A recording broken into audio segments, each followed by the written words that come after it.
Mas o quanto é essa ferida, essa marca, eu vou usar, de que maneira? Ela vai me definir? Caos e colo, sou tempestade no teu ombro. Entre tropeço e desencontro, é no teu peito que eu me encontro. Olá, bem-vindos ao Caos e Colo. Eu sou a Adi e eu estou aqui com as minhas amigas de sempre, Kétia e Thay. Oi! Oi! Hoje vamos falar sobre um tema que está no coração de tudo o que acreditamos por aqui: o desenvolvimento humano. Desde lá de pequenininha, né? Vínculos e o impacto que as relações têm na nossa vida desde a infância. E esse episódio é especialmente significativo para mim, porque a nossa convidada de hoje não é apenas uma profissional com uma trajetória incrível na educação e na psicopedagogia. A Ana Karina também fez parte da minha própria história. Ela me acompanhou durante a minha adolescência e contribuiu de forma muito importante para o meu desenvolvimento pessoal. Então, para poder recebê-la aqui hoje, anos depois, 12 anos depois, e para conversar sobre temas tão importantes, famílias e crianças. É realmente uma alegria e uma honra para mim hoje poder ter ela aqui para compartilhar tanta coisa legal com a gente. A Ana é pedagoga, psicopedagoga, neuropsicopedagoga, professora e atua há mais de 25 anos na área da educação, dedicando a sua vida a compreender como as pessoas aprendem, se desenvolvem e constroem sua identidade. Ana, seja muito bem-vinda ao Caos e Cola. Eu que estou muito feliz e muito emocionada em estar aqui. Só posso dizer para vocês, assim, que é uma honra poder estar aqui junto com vocês e a gente discutir um tema tão importante, tão existencial para mim, né. E ainda vê-la depois desse tempo, Ad, para mim é uma alegria que não cabe no peito, viu. Só tenho que agradecer e vontade de abraçar você muito, muito, muito. Ai. Eu também. Eu até falei para as meninas, quando eu estava escrevendo o roteiro, eu já fiquei até emocionada, porque eu falei para elas as seguintes palavras, que foi a primeira vez na vida que eu me senti ouvida e acolhida. Foi quando eu entrei no seu consultório. Eu nunca esqueci de coisas que você me falou, de coisas que você me ensinou. Eu lembro especificadamente de algumas coisas, de algumas terapias, e eu nunca esqueci. Eu carreguei aquilo comigo pro resto da minha vida, assim, até hoje, e vai até, né, eu ficar velhinha.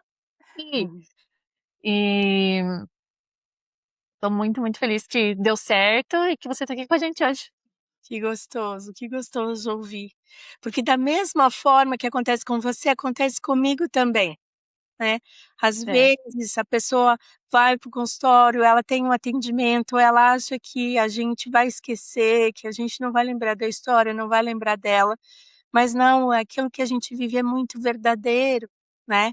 Eu sempre falo que são 2 sujeitos juntos, né, não não é um sujeito e um objeto, nós temos o processo de aprendizagem como um objeto, mas somos 2 sujeitos olhando o processo, né.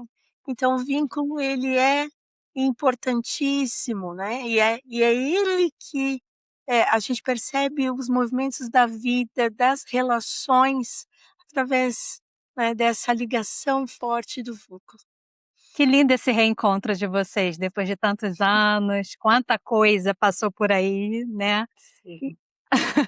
Ana, a sua própria história de vida começa com um prognóstico desafiador, né. Como é que essa experiência moldou a profissional que você se tornou hoje? Então foi, tomar consciência disso foi incrível, né.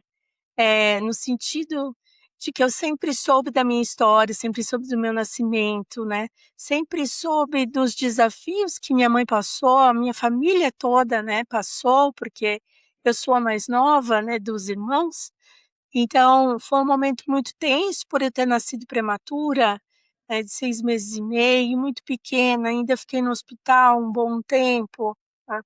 Não tive um bom prognóstico no sentido de desenvolvimento, então foi desafiador. E eu fico pensando muito do que minha família passou naquele instante, por mais que minha mãe tivesse a experiência de 3 filhos antes, né, mas, sempre quando tem um filho é muito novo, né, por mais que você são experiências diferentes, né. E aqui ela teve um super desafio na questão mesmo de ouvir algo que estava muito distante daquele ideal, porque também existe isso. Quando a criança nasce, existe um ideal do casal, no sentido de quem vai ser esse filho, e existe o filho real. Então existe uma distância aí, até que essa distância diminua em um tempo, né. E aqui quando você ouve um prognóstico que não é bom, olha, veja bem o que pode acontecer, né, bem mais distante, né, daquilo que se pensou, do que se planejou. Então, para ela foi um desafio muito grande, né, mas ela não me definiu pelo diagnóstico. E eu acho que aqui ela já me deu um recurso importante, né, Que lindo. não, eh, para o profissional, mas para o pessoal. Então, o que a gente percebe, assim, no dia a dia, eh, da angústia da mãe que procura um atendimento, por mais que a psicopedagogia ela não seja, um atendimento para buscar um diagnóstico, mas claro que, eh, para o atendimento clínico poucas pessoas reconhecem a psicopedagogia como algo preventivo, né.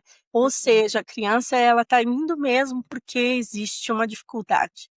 Então vem uma ansiedade muito grande, uma preocupação, né, e o quanto a parte do acolhimento é importante, e o quanto você precisa passar essa força.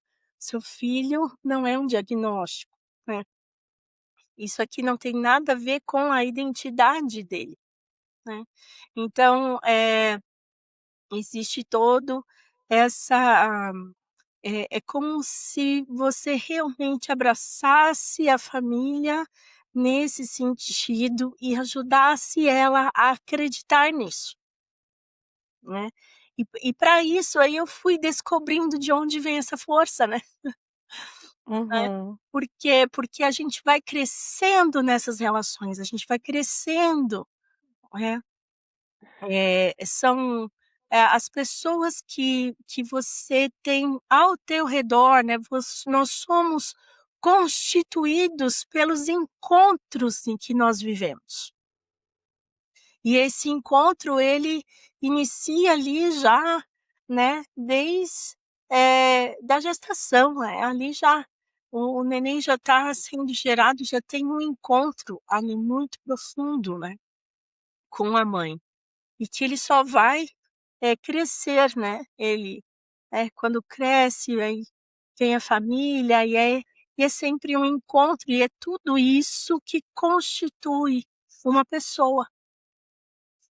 E às vezes a gente fica um Perfeito. pouco distraída que são outras coisas, né, Uhum. que são É. coisas até e que, né, mas não, tudo está nessa relação, nesse vínculo, nesse encontro.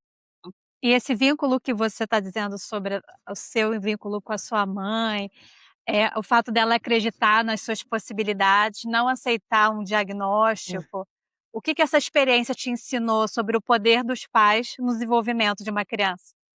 Veja, que naquele momento, né, eu estava totalmente dependente, né, dela entender isso, tanto ela quanto meu pai, quanto toda a minha família, né, inclusive meu avô materno também teve uma participação nesse sentido. Porque querendo ou não, a gente sabe essa questão de mãe, às vezes cansa, você está preocupado, você quer que seu filho desenvolva, você investe em estimulação, né, vai contra na época, porque assim, eh, em 1970, ali na década de 70, né, o que nós tínhamos ali de estudo em relação ao neném prematuro, né, que a chance de vida era pequena, né, a chance de desenvolver era pequena. Hoje é muito diferente essa visão, né. Uhum. Então você ainda, você acredita, mas existe todo um entorno que às vezes, faz com que você pense diferente. Aí você, dentro dessa experiência, meu materno teve uma participação forte também, pedindo, a mãe contava que ele pedia para ela esquecer essa história, mas esqueça isso, olhe para ela, veja como que ela está respondendo e está desenvolvendo. Então, assim, você vê uma rede familiar, que é importante, né. Pois é, e falando sobre essa rede familiar, seguindo o seu caminho, como que fica a gente aqui, na sua opinião, que não tem essa rede de apoio, né, que os filhos são criados longe da família, sem avós, sem tios.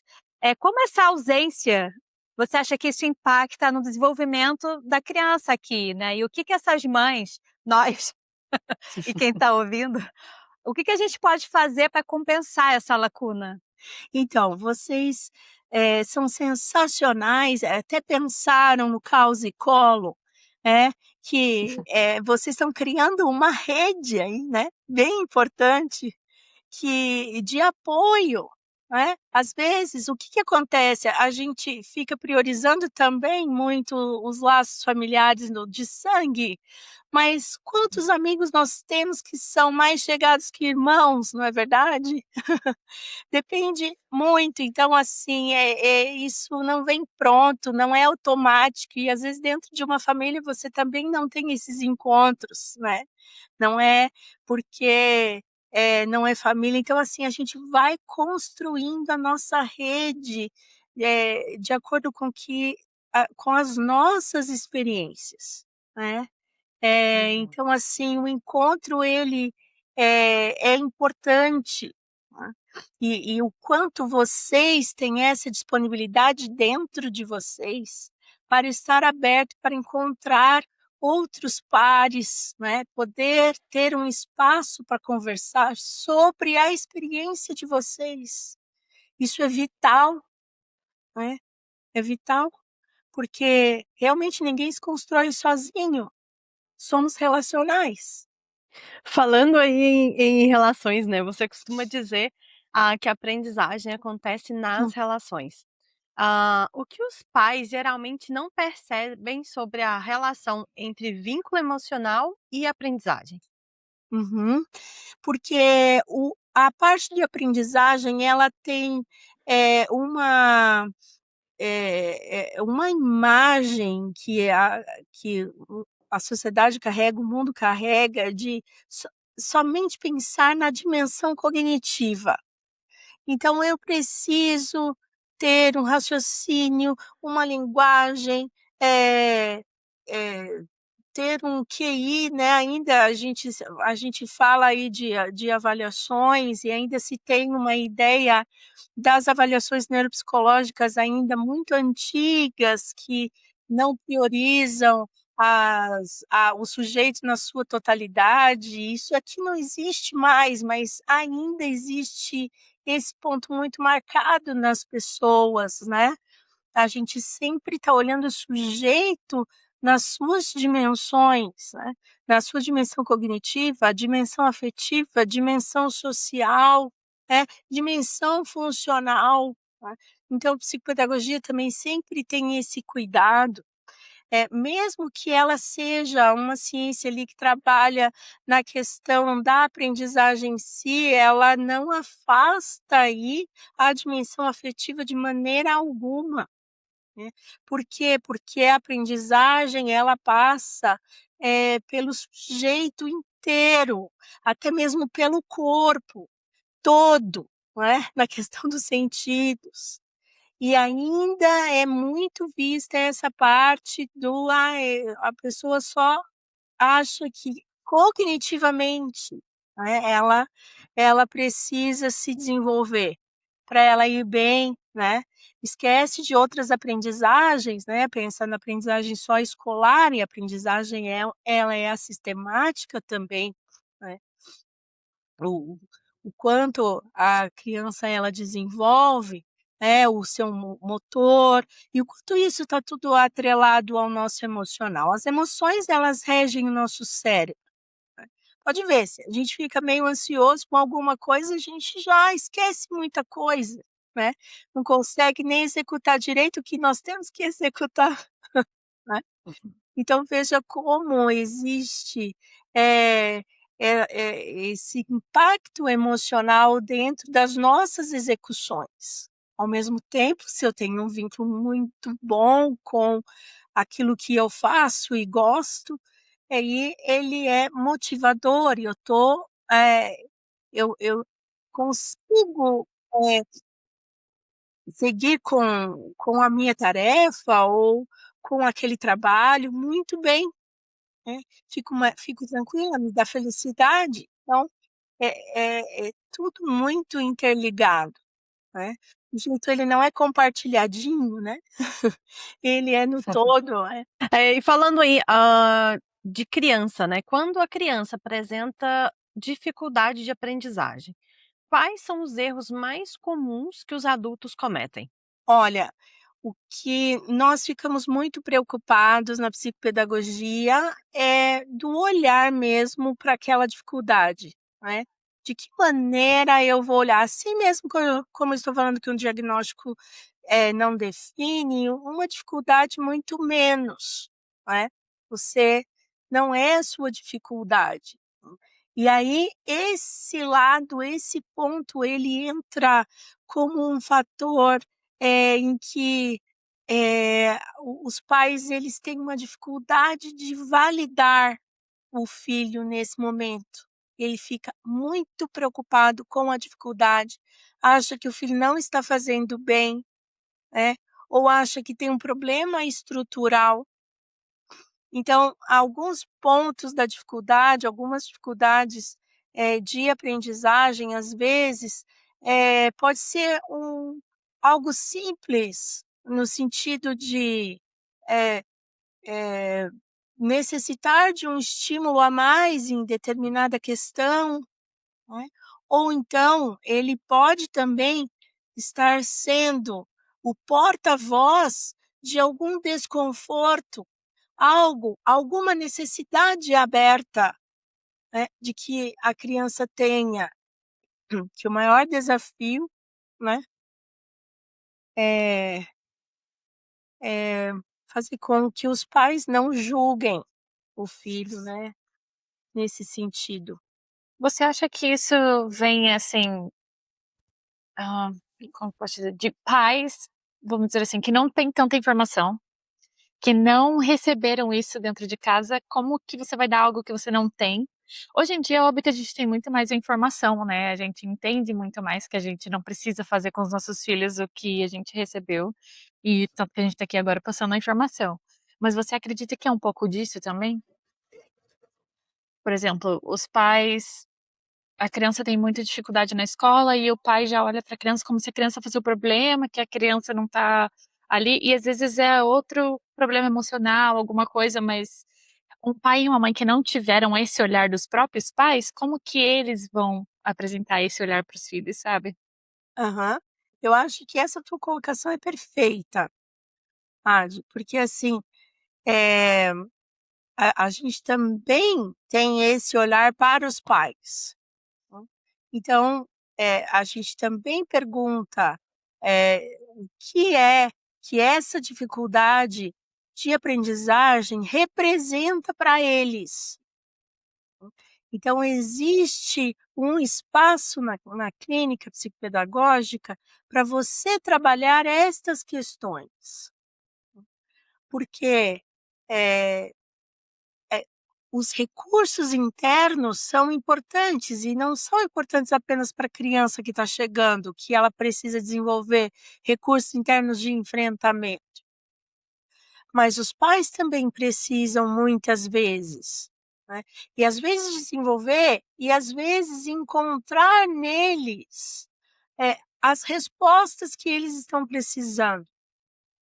Porque existe dentro de uma visão existencialista que os recursos que nós estamos precisando naquele momento estão dentro de nós e que a gente precisa muito, né, olhar para dentro de si. Essa via do autoconhecimento é importantíssima.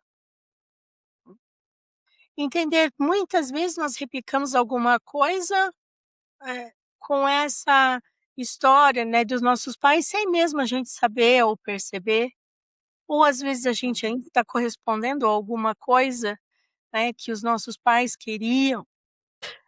E como diferenciar uma dificuldade passageira no desenvolvimento, de algo que merece uma avaliação profissional? Aham.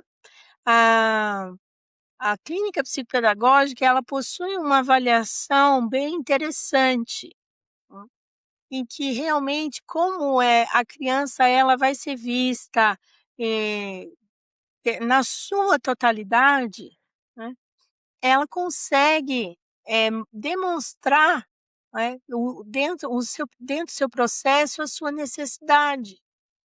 Então a gente ela faz uma investigação, dentro das dimensões, da dimensão cognitiva, para ver se realmente ela está construindo essa cognição dentro do esperado para a idade. Ela A gente vai fazer uma investigação dentro das questões afetivas, para a gente ver como que é o vínculo dela com ela mesma, o vínculo dela em relação à aprendizagem sistemática, o vínculo dela em relação à aprendizagem familiar, ela traz também, e, a gente vai ver como que ela está funcionando, né, dentro, daquilo que estão pedindo para ela, né, por que estão apontando uma dificuldade, de onde vem isso? E fazemos uma leitura também das questões sociais. Então, é todo esse estudo bem estruturado e com a participação da família, porque a gente não deixa a família de lado de jeito nenhum, né.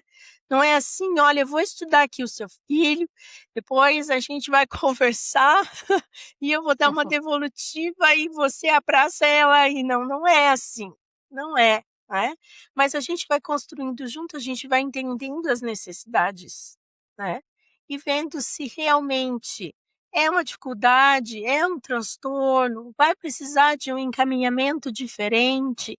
A grande questão é você conseguir ter disponibilidade para identificar a necessidade. Nenhuma criança ou adolescente pode ficar com necessidades abertas, né.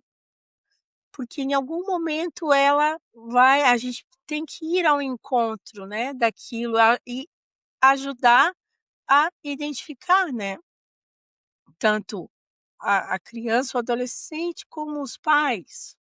E falando aí de sinais, quais os sinais você considera importantes que os pais observem sem cair aí em comparações excessivas? Uhum. Eh, bom, é muito importante você ouvir o filho, né, ouvir o que ele tem, para te contar. Às vezes acontece muito, "Ai, porque isso daqui foi tão difícil para mim hoje". Hum. "Ah, é assim mesmo, tem coisa que é difícil, agora vamos fazer tal coisa". Então a gente acaba passando, às vezes, por cima, né, de algumas falas importantes, né. Esse debruçar, né, sobre a criança no sentido de que você quer me comunicar algo, quer me mostrar, ele é importante. Seja algo pequeno, seja uma descoberta que às vezes a criança está fazendo, né, ou seja algo que ela esteja realmente apontando como desconforto. Eu sempre falo muito da validação, quanto a validação é importante. O quanto a criança pode chegar e falar assim: "Olha, Eu não tive educação física hoje, mas eu fiquei numa irritação, né. Aí, puxa vida, você ficou irritado, o que que você fez? Né, ela vai te contar. Olha, filho, ficar irritado quando a gente é frustrado é um movimento natural, a gente fica, né. Ela precisa ouvir isso para ela se construir, para ela saber que ela não está inadequada naquilo, né. Muito diferente se aí chegar e falar: "Eu fiquei com raiva, joguei uma carteira no colega". Aí você vai validar a raiva, valida, Aham. né. Fica com raiva, a gente fica com raiva. E ainda quando fica com raiva, dá uma agitação nos braços, né, dá uma agitação nas pernas, diferente. A raiva faz isso conosco. Só que jogar na carteira não pode. Você fala: "Não", mas você validou aquela emoção e agora você vai partir para ensiná-lo o que fazer depois, né. É muito diferente do que você falar que não pode sentir isso, né. Eh, e e não ou não ouvir e não fazer nada, né, em relação a isso. Eu imagino que esse ponto que você está tocando ajuda muito a, depois na fase adulta, a pessoa entrar em conexão com ela mesma, né, e Uhum. É passar uma a validar psicanálise já. também Sim. e validar o sentimento do outro, o que a pessoa está passando, o É. seu futuro parceiro, da criança, enfim. Porque às vezes a gente quer resolver: "Ah, tá com problema? Deixa eu resolver". Mas às vezes ele simplesmente não valida o que o outro está falando, né. Isso. E isso é essencial nessa construção, não é? Na construção é porque precisa entender. A criança ela precisa entender as emoções, o que está se passando com ela, né. Então, verbalizar isso, parece um detalhe, mas é fundamental. Eu acho que esse assunto conversa 100% com esse próximo que eu vou entrar agora, que é exatamente o que a gente tá vivendo agora, que é a fase das birras, né. O meu filho agora tá com 16 meses, o da Kétia já fez, né, Kétia também 16 Fez meses isso. e da Thay 17 meses, né, Thay? Isso, vai Então a fazer gente tá 18 tudo agora. ali muito Esse próximo. próximo. E, eh explica um pouco pra gente o que que está acontecendo na cabecinha, né, no cérebro do bebê nesse momento, porque obviamente que o bebê não sabe se comunicar, né, e eu Exato. faço muito isso que você estava falando, de falar pra ele o que ele tá sentindo. Por exemplo, hoje a gente chegou em casa, eu tinha que subir dar almoço pra ele queria ficar aqui embaixo com o pai dele, e ele chorou pra subir. E eu falava pra ele, falei: "Filho, eu sei que você tá frustrado, porque você quer ficar com o papai, mas agora a gente tem que almoçar". Então, desde pequenininho eu já tô fazendo isso com ele, pra ele crescer entendendo o que que ele tá sentindo. Isso, porque como ele ainda não se comunica no sentido com palavras, né, assim, construindo Uhum. frases ou mesmo entendendo o que está acontecendo com ele, você está trazendo definição para ele do que é. E ao mesmo tempo ele também está vendo uma firmeza em você, nesse sentido, né. Ele sente, aí vem o ponto de segurança, que é importantíssimo nesse momento de birra. Essa, essa segurança, ele sentir segurança. Aliás, né, é importante, às vezes eles não na idade de vocês, mas mais para frente, eles começam também a testar para ver se o adulto que está com ele é firme, né, se ele está Uhum. seguro com esse adulto, né, mas aqui esse é outro assunto. Mas, essa parte, essa fase da birra, ela é interessante no sentido de que, como ele ainda está aprendendo a se comunicar, ele está é uma linguagem, né. Ele está demonstrando que ele está desconfortável, hum, que era o que ele queria era uma outra coisa e ele precisa lidar com aquela emoção, aquilo que ele está sentindo é muito diferente, ele ainda não dá conta, né, aquilo. Então ele precisa do outro totalmente, para estar ajudando a né, nesse momento de regulação, né. Sentir firme, sentir acolhimento, né. Não é deixar: "Agora você vai lidar aí com isso, enquanto eu vou fazer outra coisa, vou deixar você aqui no berço, no quarto, ou, eh, no tatame e sai". E não é por aí, né. Você está verbalizando: "Olha o que está acontecendo, eu sei o que é". Ó, essa, Uhum. né, como essa palavra é forte, né. Eu sei o que é que está acontecendo com você, você está frustrado, hum, porque você queria tal coisa e agora não dá, mas eu estou com você, eu estou te acolhendo, você não está sozinho, né. Eu sou o teu continente.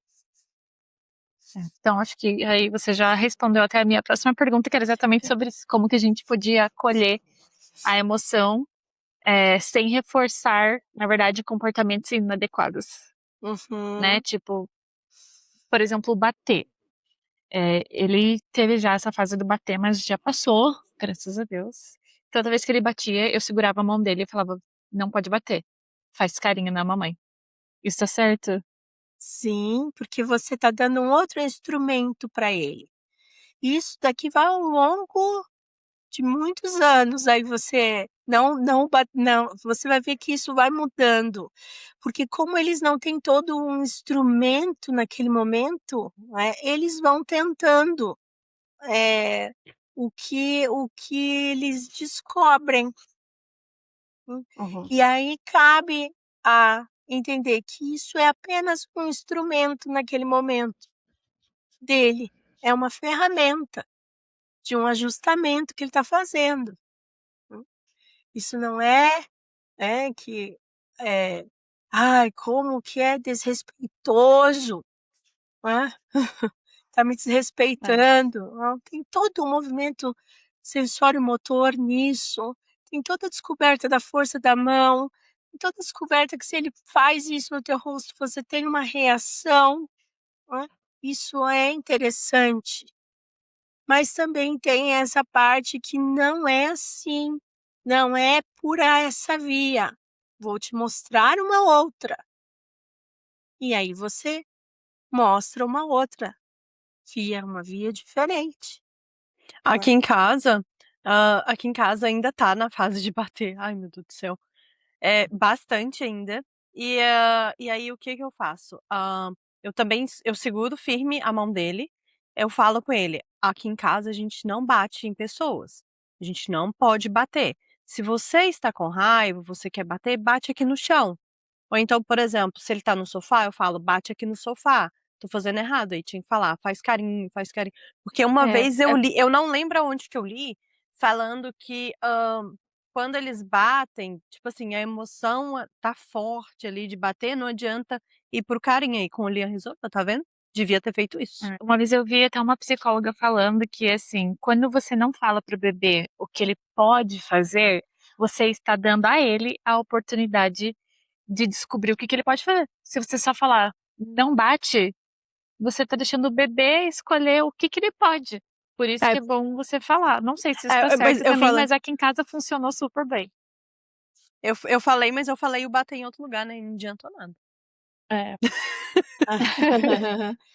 Mas assim, o importante é a gente também entender, eh, que cada sistema, cada casa é de um jeito, cada família é de um jeito, eles também são diferentes, né. Uhum. Total, né, não tem 2 bebês Total. iguaizinhos, né, então a gente também foge aí, eh de algo que todo mundo quer, são as receitinhas, eu faço isso, O como cartilha. que é a cartilha e etcétera, né, e não tem, né. Então, É. assim, é exatamente por causa dessas descobertas, né.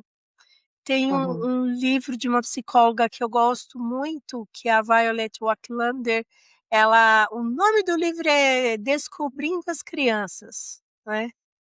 É porque é o descobrir.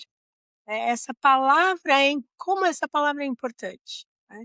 Então, assim, quando vocês estão falando, né, dessa parte de bater e etcétera, isso está dentro do desenvolvimento esperado de todos os bebês.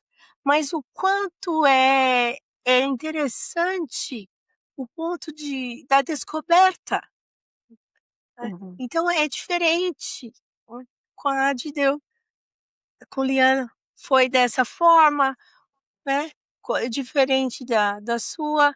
Então, por quê? Porque são pessoas diferentes, temperamentos diferentes, descobertas diferentes, e nesse momento vocês estão descobrindo como eles são. É. Porque Meu não filho é bem parecidinho comigo mesmo. Existe alguma diferença entre uma birra típica do desenvolvimento e sinais que a criança está enfrentando algo mais complexo? como é que eu vou pontuar isso para você, né? É muito específico alguns pontos aí, né, do que principalmente da questão do tempo da birra, porque assim, eh, pode ser birra, mas também pode ser que tenha alguma necessidade aberta, e que os pais não estão conseguindo perceber, e aí podem Uhum. interpretar como uma birra, né. Então, depende muito do ponto de vista da situação, vamos colocar assim, né, do que está acontecendo. Às vezes pode ser um choro que demora muito tempo, que precisa de muito acolhimento, do muita presença para conseguir se acalmar, e o importante é a gente ter um olhar investigativo nesse sentido. O que é que ele está querendo comunicar comigo, né, que eu não ainda não estou conseguindo identificar, né. Por isso que as redes são importantes, né. Seja familiar ou não, a rede de confiança ela precisa acontecer, né, precisa ser construída. Ana, uma das maiores dificuldades que as famílias têm no geral, né, é quando a criança simplesmente não quer se separar dos pais. O que acontece com a criança nesse processo? Aí aqui a gente tem a questão do apego seguro, né, eh, da se de estar seguro mesmo longe dos pais, né. Que construção é essa? Eh, a gente acaba ajudando a criança nesse sentido de por isso que eu falo para vocês, por mais que a criança esteja passando por uma frustração, é necessário ela sentir a segurança. Toda criança precisa de segurança, né, precisa da atenção, precisa do carinho, do amor. Isso é vital, né. O banho pode até falhar, mas esses pontos não, né, nesse sentido. Então, vem muito dessa questão forte aí do apego, né, como eu estou passando segurança, hã, para o meu filho, como é que está essa construção. Então por isso que você vê algumas crianças, por exemplo, que têm esse medo, né, de ficar longe, né, essa dependência muito grande, que não vou ficar bem, e outras que vão até primeiro dia de escola, dar um tchauzinho assim e Eu já fui desse jeitinho e eu acho que meu filho é igual. Aham. Bichinho é destemido. Aí, ó. O Anthony também.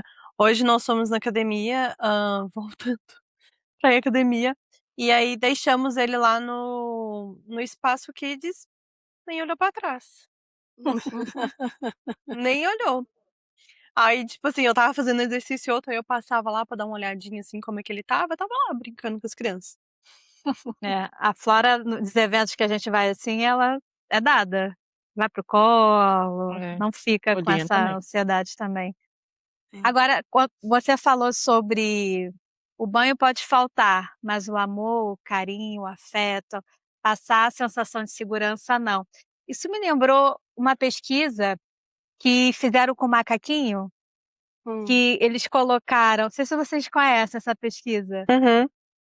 Eles colocaram, tipo, uma macaquinha, boneca de um lado, para segurar o macaquinho no colo, né, como se fosse assim. E o outro lado, o boneco com a o bico do peito com leite, fake. E aí deixava esse macaquinho com fome por muitas horas, e aí quando colocava dentro desse lugar de pesquisa, dessa sala, o macaquinho ia primeiro para o afeto, para o Oh. colo. Depois de um tempo, ele ia tomar o leite. Então acho que conversa um pouco. Não que eu goste desses tipos de pesquisa, por favor, sou vegana, amo animais. Eu vi um pouquinho, eu vi um que era um pouquinho diferente, a que ficou acompanhando o dia a dia ali do macaquinho, e que Uhum. no momento que tivesse fome ele estava indo e procurava, mas o momento em que, tipo assim, eles passavam um susto nele, alguma coisinha assim, que ele teria algum outro tipo de reação assim, aí ele ia pra mãe. É o mesmo sentido, só é um pouquinho diferente do que a gente viu, mas é a mesma Uhum. coisa. Provando aí que não tem isso, né, que o povo fica falando.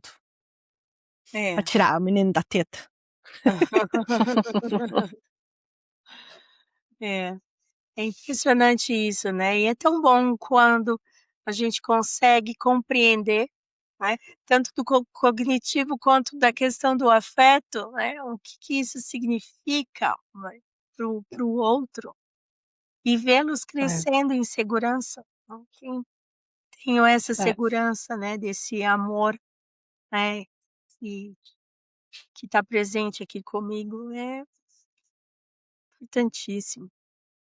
Ana, como é que os pais podem fortalecer essa segurança emocional da criança, sem criar uma dependência? Quais são as atitudes que a gente pode desenvolver, ajudar a criança a desenvolver a autonomia de uma forma saudável? Uhum. O ponto de vista da validação que eu falei há pouco, ele é bem importante para esse processo de autonomia, porque o que que acontece quando você não valida ou você tenta explicar para a criança com o teu olhar, aí você tem uma dependência, hã. Eh, Vou dar um exemplo aqui, a Gestalt terapia ela fala bastante desse ponto que eu acho que é bem importante, quando a mãe tá chorando, ela, né, a mãe tá chorando, e daí a criança fala: "Você tá chorando? Você tá triste?" Aí a mãe limpa assim e fala: "Não, eu tô com alergia". Então praticamente é como se a mãe estivesse falando: "Olha, você tá vendo errado, né, você precisa olhar, construir o teu olhar a partir daquilo que eu estou falando para você, é o meu olhar que é pelo meu olhar que você vai enxergar". Então aqui você tem o ponto de dependência. Aqui ela já vai criando, é como se, os olhos dela fossem roubados naquele momento, né. Então, eu preciso toda hora saber se eu tô o que eu tô vendo sou eu que tô vendo. Hum. Então, são é preciso ter esta atenção nesse momento. Por isso que eu falo para vocês, né, é algo que parece pequeno, não é. Eu não quis preocupá-lo, ó, com o que eu estou sentindo, é melhor não saber. Mas, naquele momento eu não estou validando aquilo que ele está enxergando de verdadeiro. que é real. Sobre essa validação, tem alguma coisa, relacionada a isso? Quando uma criança faz algo bacana, sei lá, fez um trabalho legal na escola, ganhou uma nota boa, e muita gente fala que os pais não deveriam dizer parabéns, deveriam dizer: "Como é que você se sentiu? Você está feliz?". Vai por esse caminho também ou não? Sim, porque ele a gente precisa ajudá-lo a se perceber, né. Então você a perceber que ele teve uma emoção ali, qual que foi, como que foi para ele, porque, é legal a gente se alegrar com o trabalho deles, é muito bom, né, e a gente pode demonstrar que está feliz também. Uhum. Mas mobilizá-lo dentro daquilo que ele está vivendo naquele momento é importantíssimo, né. "Olha, como isso foi para você?", porque é a história dele. Ele Você está dando a chance dele conseguir escrever a própria história. Qual foi a descoberta dele? Não adianta a gente falando da palavra descobrir, que você descobriu sobre isso? Porque isso daqui é o teu processo, Uhum. né. Então é importante, que bom que você ficou feliz, que bom que você gostou, né. E é muito diferente, né, do que, às vezes, a criança está lá, faz algo que para ela não tá bom, e a gente está lá: "Não, mas olha, tá bom", né. "Ó, o que você está sentindo tá não tá adequado. Você tem que ficar feliz como eu tô feliz". E na verdade ele está tendo uma outra experiência, ele queria que fosse de uma outra maneira, né. Aí entra como é que você queria que estivesse? Aí você vai trabalhar dentro daquilo que é possível, daquilo que não é possível. Boa. Hã, Ana, você atua diretamente com a educação inclusiva. O que ainda precisamos aprender como sociedade sobre inclusão? Então, a inclusão é um outro ponto também que me preocupa muito. Eh, Porque nós entendemos que precisamos incluir, que precisamos aceitar, né, as diferenças, e muitas vezes, ah, algumas atitudes nossas e até mesmo, com preocupações, a gente acaba excluindo, né, sem perceber. Então, eh, é às vezes as pessoas têm também uma ideia de que: "Ah, eu tratando com carinho, eu já estou incluindo", e não basta, né. A inclusão ela exige o acolhimento, mas também exige a parte técnica, né. Você também precisa ter olhos para aquilo que a pessoa está necessitando naquele momento, e poder, corresponder. Por exemplo, foi interessante eu ouvir de alguns pais, né, que com crianças que têm uma dificuldade eh de mobilização, né, de, eh, que Motora. motora, isso, obrigada. Que não existe, acessibilidade, e eles só perceberam depois que tiveram um filho, né. "Puxa, não tem rampa onde a gente está indo aqui nesse lugar". Veja, é uma coisa simples, né. E eles mesmos relataram: "A gente só percebeu isso quando o meu filho nasceu e está se desenvolvendo e que a gente está precisando". Hum. Então eu acho que a gente tem muita coisa no discurso, mas ainda está faltando muito aí pra gente conseguir desenvolver esses pontos para uma inclusão de verdade, né. Boa. Ferramentas, né, colocar ferramentas onde Uhum. Lembrar, pensar no outro. e quais os mitos, sobre autismo, TDAH e outras condições você encontra com mais frequência? Olha, a esse é um ponto delicado, para pra gente, porque, assim, nós estamos vendo aí, eh o que um ponto que me preocupa muito é essa questão da banalização, né. Tá ficando, o autismo, qualquer um tem, eu também tenho. Era É, do diagnóstico, né. é. Já E é.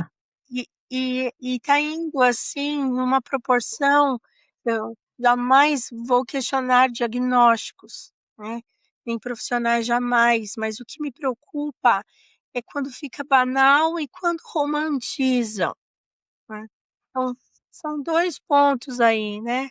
Já ouvi falar assim: TDAH agora é algo leve perto do que está aparecendo", algo leve, né. Como que a gente pode falar isso do sofrimento de alguém Uhum.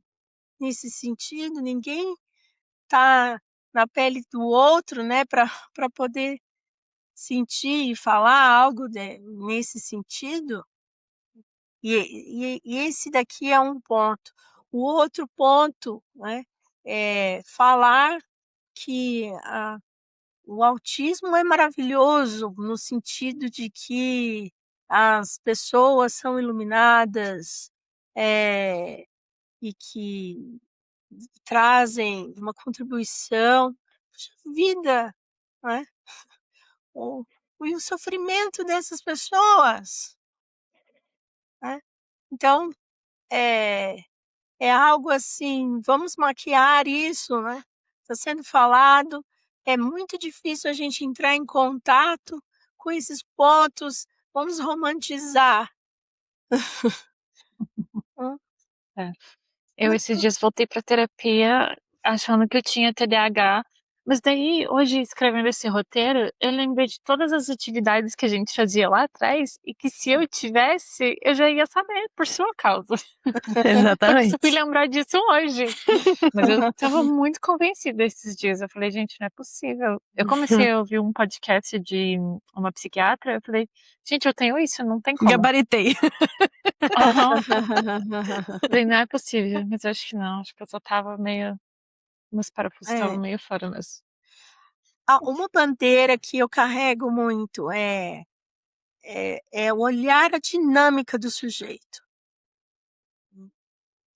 Independente do diagnóstico, etcétera, como é a dinâmica desse sujeito.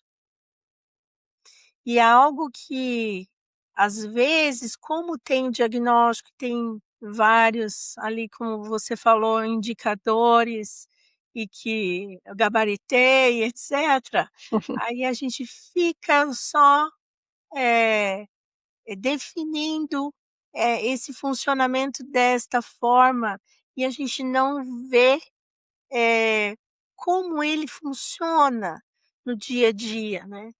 Como é que é essa dinâmica? Baseado nessa totalidade. Será que ele esquece as coisas exatamente quando está ansioso? Eh, então, puxa vida, se eu trabalhar com essa parte do autoconhecimento, quando você se perceber ansioso, o que que dá para você fazer? Hum, então você Uhum. e assim você vai observando, né, independente se é um TDAH, se é autismo, se tem um transtorno específico de linguagem, né, se, eh eh, eu acho que porque às vezes você tem, um sujeito autista, e o outro, eles podem ser autistas, mas eles têm um funcionamento completamente diferente. existe uma personalidade diferente, né, famílias diferentes, os encontros são diferentes. Veja, né, não importa ali, eh, o diagnóstico, importa o que encontros ele está tendo durante a vida no qual ele vai se constituir. E falando aí de encontros da vida, entra a escola, né? Como que os Uhum. pais podem ser parceiros da escola para promover um desenvolvimento mais saudável? É, o eu acho que, assim, a questão da parceria ela é fundamental. Então, assim, precisa ter confiança na escola em que você coloca o teu filho, não adianta você colocar ele e aí não se sentir seguro, porque o teu filho também vai perceber essa questão, que você também está insegura, né, naquele local. Quando você o deixa, ou vai pegar, ou o jeito que você pergunta as coisas, né. O filho acessa, diretamente o inconsciente dos pais. É algo impressionante, mas isso acontece. E, então, primeiro precisa realmente ter essa segurança, ter os profissionais que ele sente que dá para conversar e trocar e tirar as dúvidas, né, que essa questão de ser continente é importante, né, na fase da construção. Então, o quanto essa escola realmente me dá condição, de nos trazer segurança. O quanto realmente eles estão olhando para o meu filho de uma maneira importante, também com um olhar validador, né, ou será que eles estão repousando algo sobre ele que ele precisa ser, algo que, de ter uma determinada formação, não é? Ou vai realmente deixar esse fluir acontecer do ser, né? Tem espaço para isso? Será que é uma escola que vai acolher as emoções do meu filho, seja ela quais forem, ou que o conhecimento e esse processo de aprendizagem, ele precisa ser pautado na felicidade o tempo todo? Ele vai poder falar que ele está frustrado com uma determinada atividade? Tem espaço para isso? Que esse daqui é um outro ponto importante na escola, né. Sabemos que precisa cumprir as atividades, mas eu tenho espaço também para me colocar como eu estou me sentindo em relação a elas? O aluno, ele pode muito bem entender que precisa corresponder ao desejo do professor. Qual que é o desejo? Que você fale que: "Ai, como foi gostoso aprender tal coisa", né. Equação de segundo grau, foi, sensacional. E falando de escola, é uma coisa que eu acredito, assim, nem tá aqui, é uma coisa pessoal mesmo, assim, de vivência minha, porque eu venho de família, a minha avó, que tinha escola, minha avó tinha uma escolinha, eh, minha mãe toda a vida também trabalhou em escola, e uma coisa que eu acho muito importante é os pais realmente escutarem a escola, porque muitas vezes, eu via muito isso, os professores muitas vezes, são os primeiros a enxergar alguns sinais, de alguma questão que está passando com a criança, né. E aí a escola vai conversar com os pais, simplesmente deixam aquilo pra lá, não querem escutar, sabe, querem ai gente, como é que fala? Fugiu da cabeça. Não é ignorar. Eu sei a palavra que você quer falar e eu também não estou lembrando. Uhum. Ah, tipo, simplesmente a Omitir, professora também não é um Não, omitir, é um negar. Entra num ponto de negação. negação? Uhum. Então acho, assim, muito importante as pessoas escutarem, gente, escola, escutarem os professores. Se o professor vem te falar alguma coisa, se aquele responsável da escola vem te falar alguma coisa, escuta com carinho e, tipo assim, passa a observar aquilo que ele tá falando.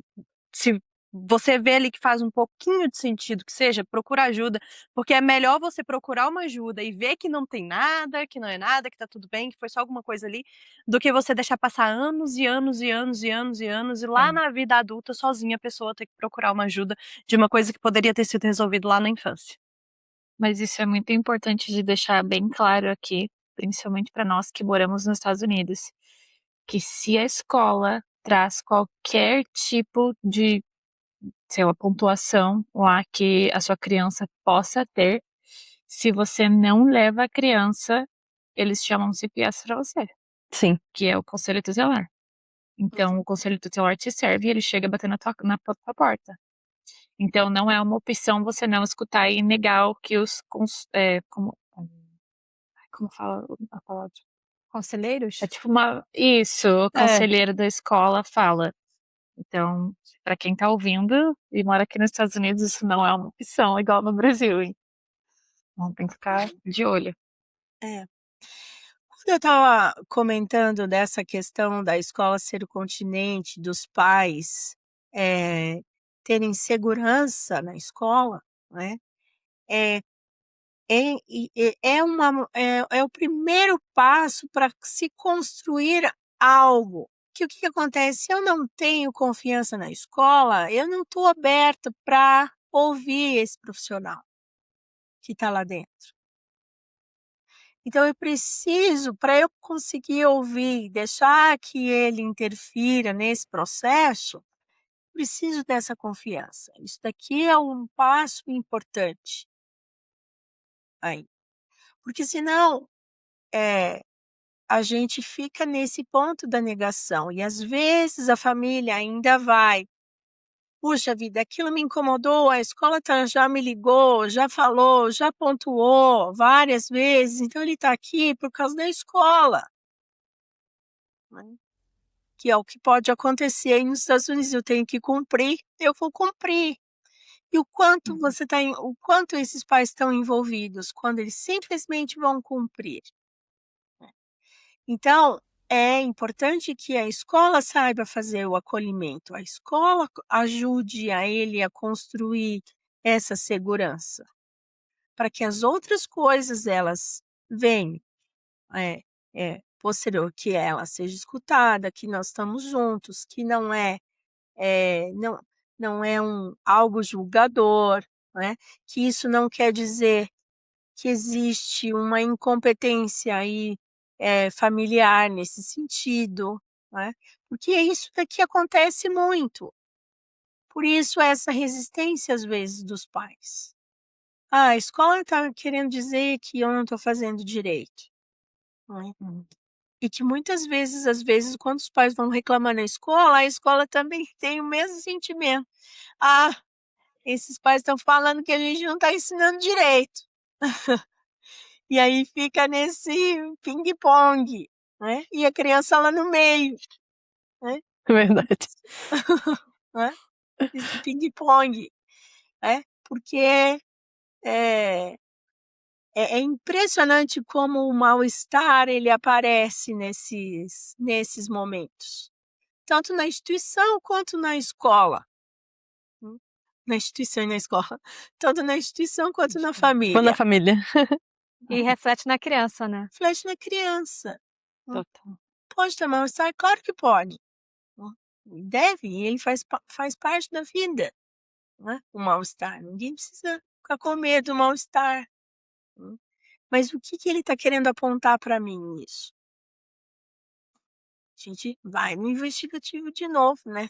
O que é que está trazendo aí, para a gente poder dar o próximo passo. Esse mal-estar, ou que seja uma experiência difícil na infância, isso pode afetar a aprendizagem e o desenvolvimento? Então, dependendo de como ele foi, eh, visto, foi acolhido, foi explicado, né, se teve ali se ele for negligenciado, provavelmente ele entre como um obstáculo para aprendizagem, né. Porque principalmente nas situações traumáticas de onde as crianças e o indivíduo em si, ele não dá conta daquela determinada experiência, é muito forte para ele. Trauma praticamente é isso. Algo que eu passei foi mais do que eu suportava, né. Então, nesse momento há uma cisão mente e corpo, e daí a gente pode entender, como a aprendizagem ela passa pelo corpo, né. Então se há uma cisão mente e corpo, claro que o meu processo de aprendizagem ele de alguma maneira não vai fluir, né, como esperado. E aí aquele sintoma, que o que que acontece, né, a escola sempre é o cenário. Porque é onde as crianças passam maioria do tempo quando não estão em casa. Então, Uhum. vai aparecer na escola, né, através de alguma dificuldade de aprendizagem, um sintoma, um grito aí de socorro, né, um ponto que precisa de ser trabalhado, ser acolhido, ser entendido. Então nesse sentido, é por isso que é esse olhar na totalidade, não adianta a gente só ficar preso apenas nas questões cognitivas. Holístico, né. Uhum, E exata. existe cura dos impactos emocionais da infância? É uma pergunta, bem importante essa sua, não é, na questão se a gente, entender como ferida, né, uma ferida na alma, fui ferido, tenho algo aqui para trabalhar, porque por mais que uma ferida se feche, há cicatrizes, né, existe existem as nossas marcas, mas o quanto é essa ferida, essa marca, eu vou usar, de que maneira ela vai me definir? De novo eu trago um ponto da definição, não é? É ela que vai me definir quando, né, que eh, ela vai se tornar fundo, né, porque a Gestalt tem isso de figura fundo muito interessante, né, é como se aquela figura, ela ficasse e tomasse conta do meu processo de vida, hã.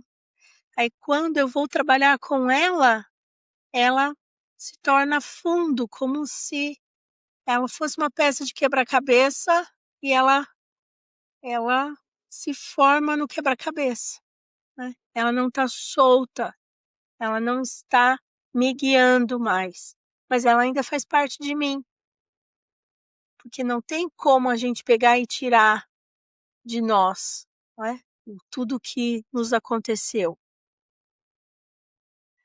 Mas com o trabalho, o que é que vai te reger, né. Ela é nesse sentido, aí ela vira fundo, ela faz parte da minha história, mas não é ela que me guia. Doutora Ana, você fala muito sobre vínculos, né. O que torna uma relação verdadeiramente segura para uma criança? É uma relação em que ela se sente vista, olhada. Ela precisa dessa segurança, de que realmente o outro tem olhos para ela, olhos verdadeiros. Olha com verdade, olha quem ela é. Não deposita nela algo que o adulto quer que ela seja. Então tem um ponto muito importante aí também da questão da aceitação. Daquilo, quando eu estava falando lá no começo da parte, né, da criança idealizada e da criança real, o quanto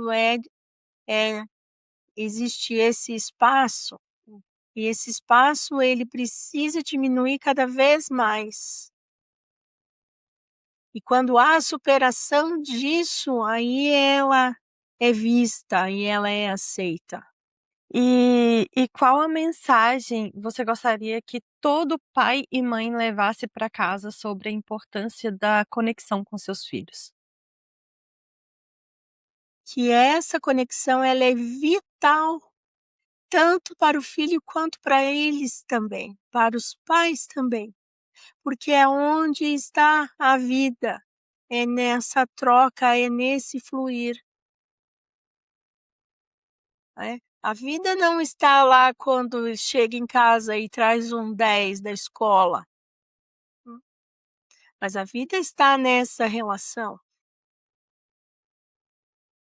Então, é nesse ponto, né, através o desenvolvimento, né, ele vai acontecer através dos vínculos da esperança, da aprendizagem, do amor, né, que compartilhamos uns com os outros.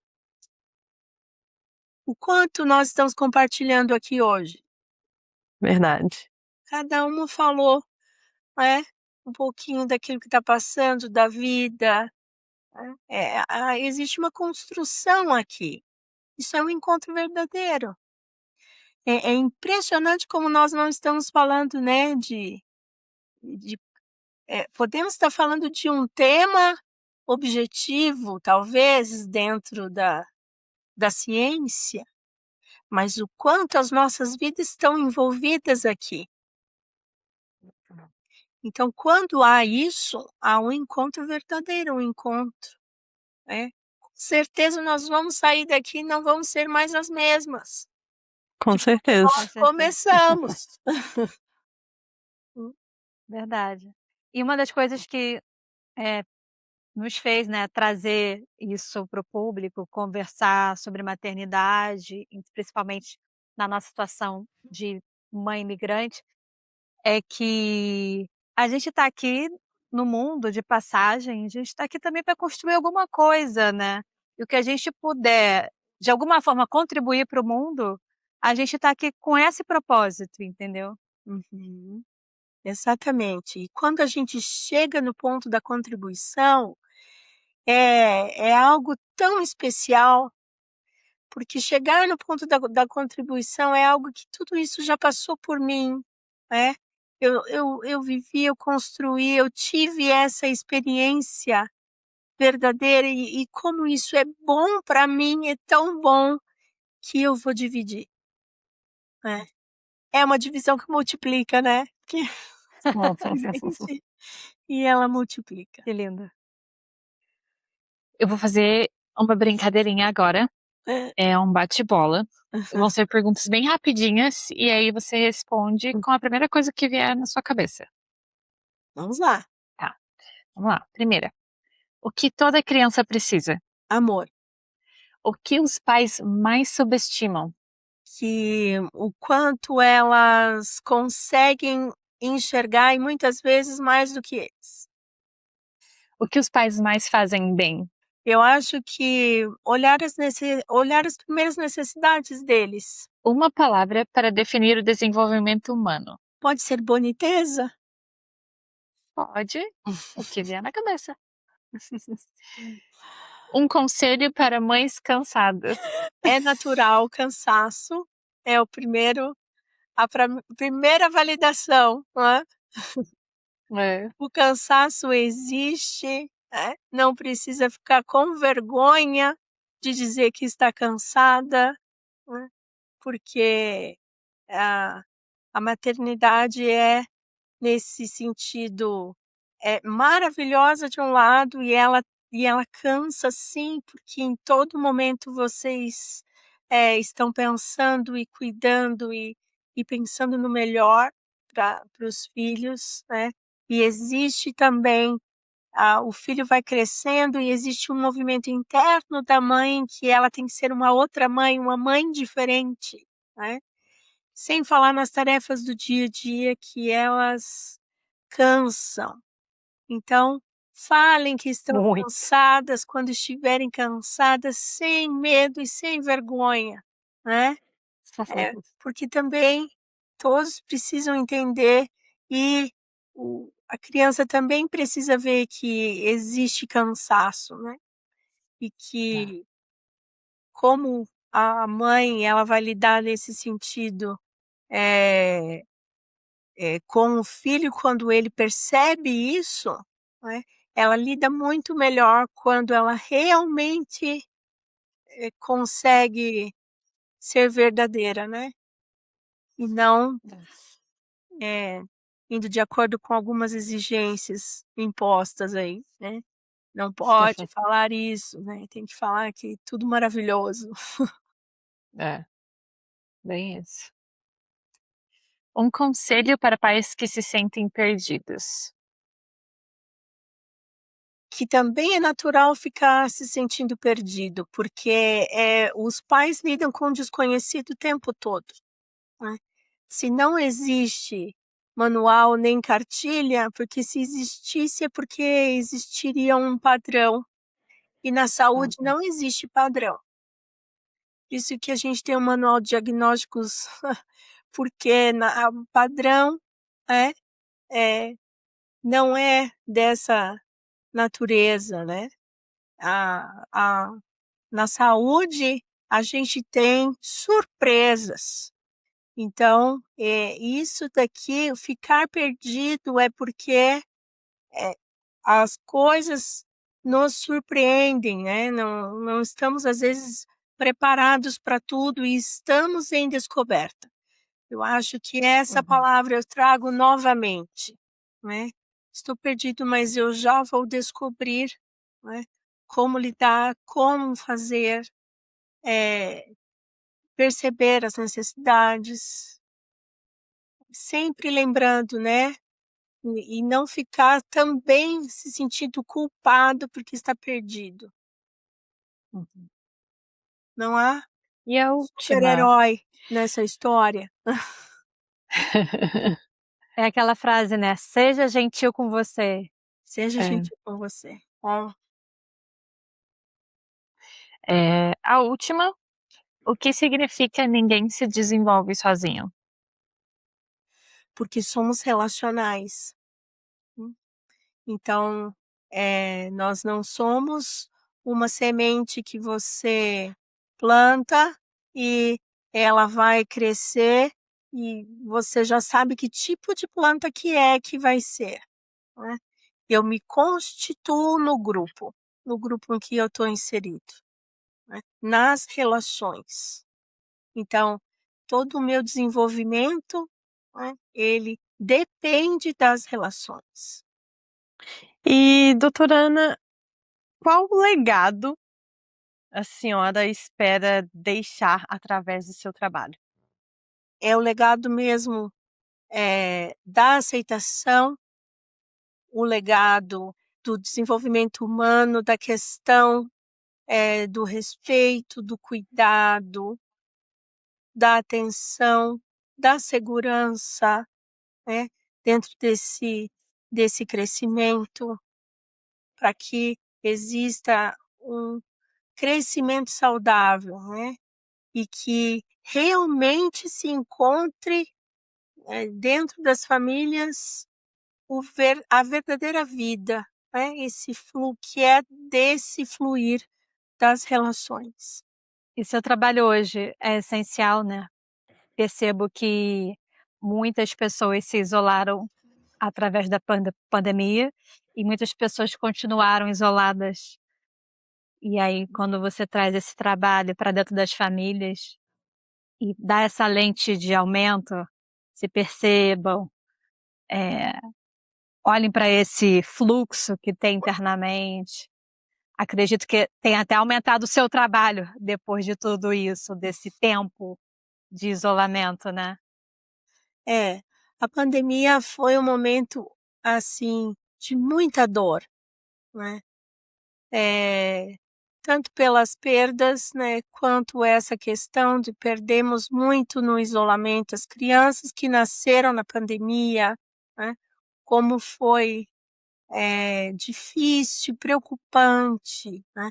Depois para irem para a escola, terem a experiência, né, de entrar em contato com outras pessoas, e o quanto essa visão, né, de que realmente elas necessitam do amor, da segurança e do cuidado, ele é uma bandeira que precisa estar sempre levantada em favor a elas.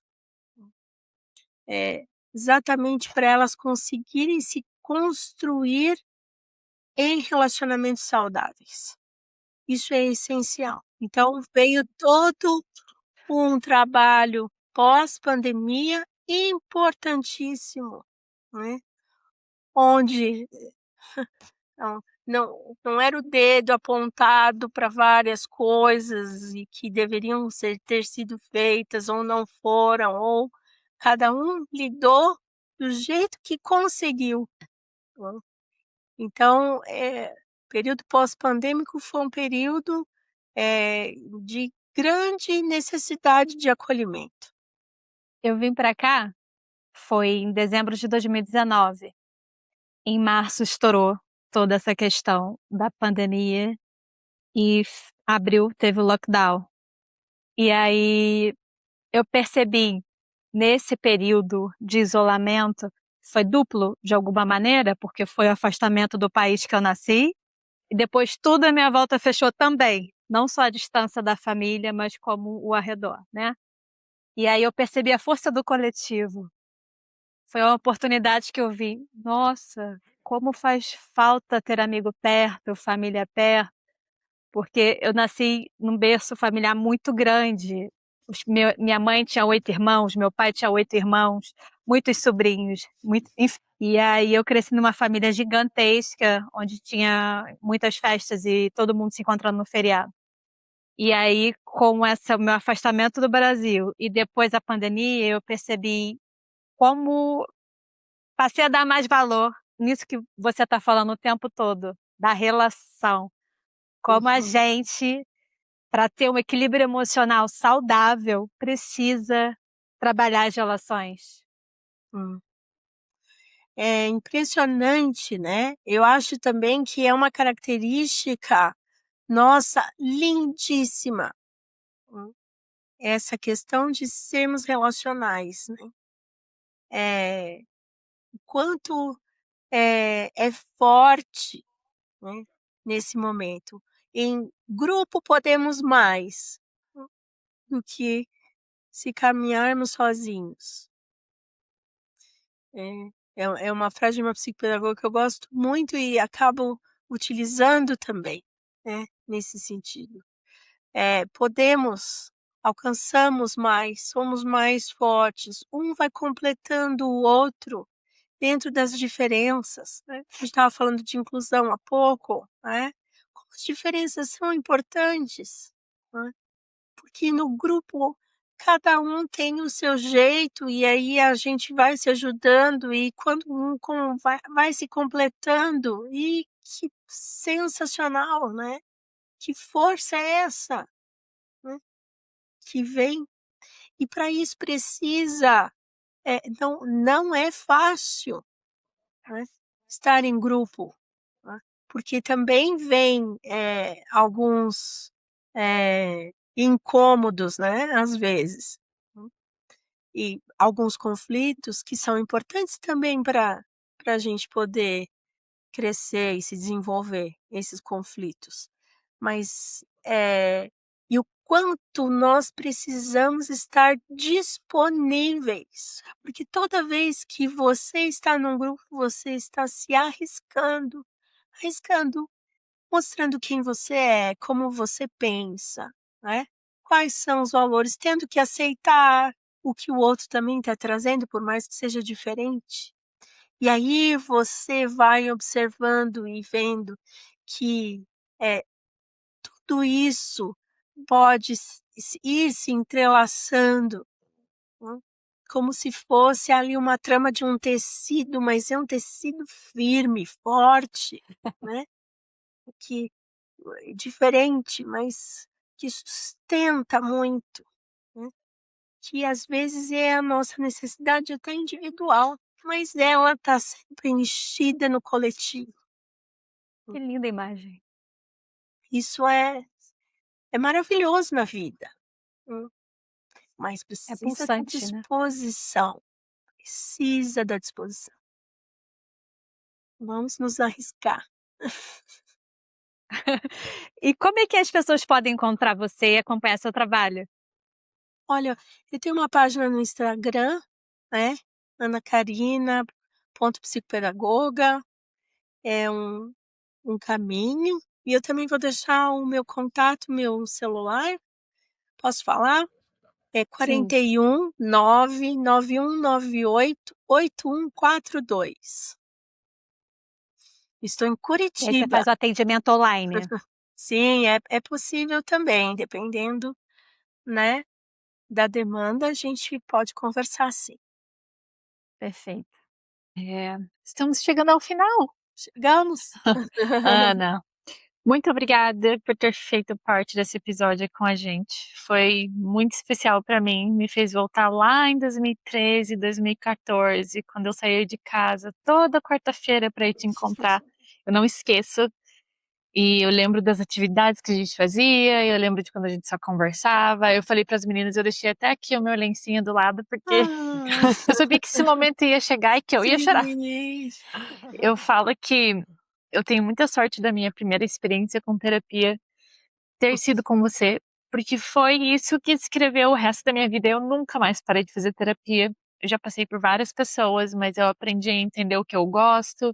Às vezes umas têm que parar por algum motivo e eu tenho que começar com outra, mas eu nunca parei a terapia.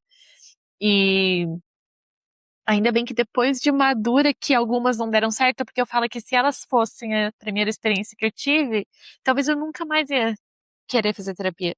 Só que a minha experiência com você foi tão boa, né, nesse primeiro encontro, mudou tanto a minha vida, assim, abriu o meu olhar para as coisas, que eu nunca mais parei de fazer terapia, faço terapia até hoje, semanalmente, e isso me ajuda muito. Você me ensinou, eu acho que a coisa mais preciosa que eu poderia ter aprendido, que era olhar para mim mesma quando eu não estava bem. Então, hoje eu tenho a capacidade de perceber quando eu preciso de ajuda. E isso é você que me ensinou. E eu sou muito grata. E eu sou muito feliz que a gente se reencontrou.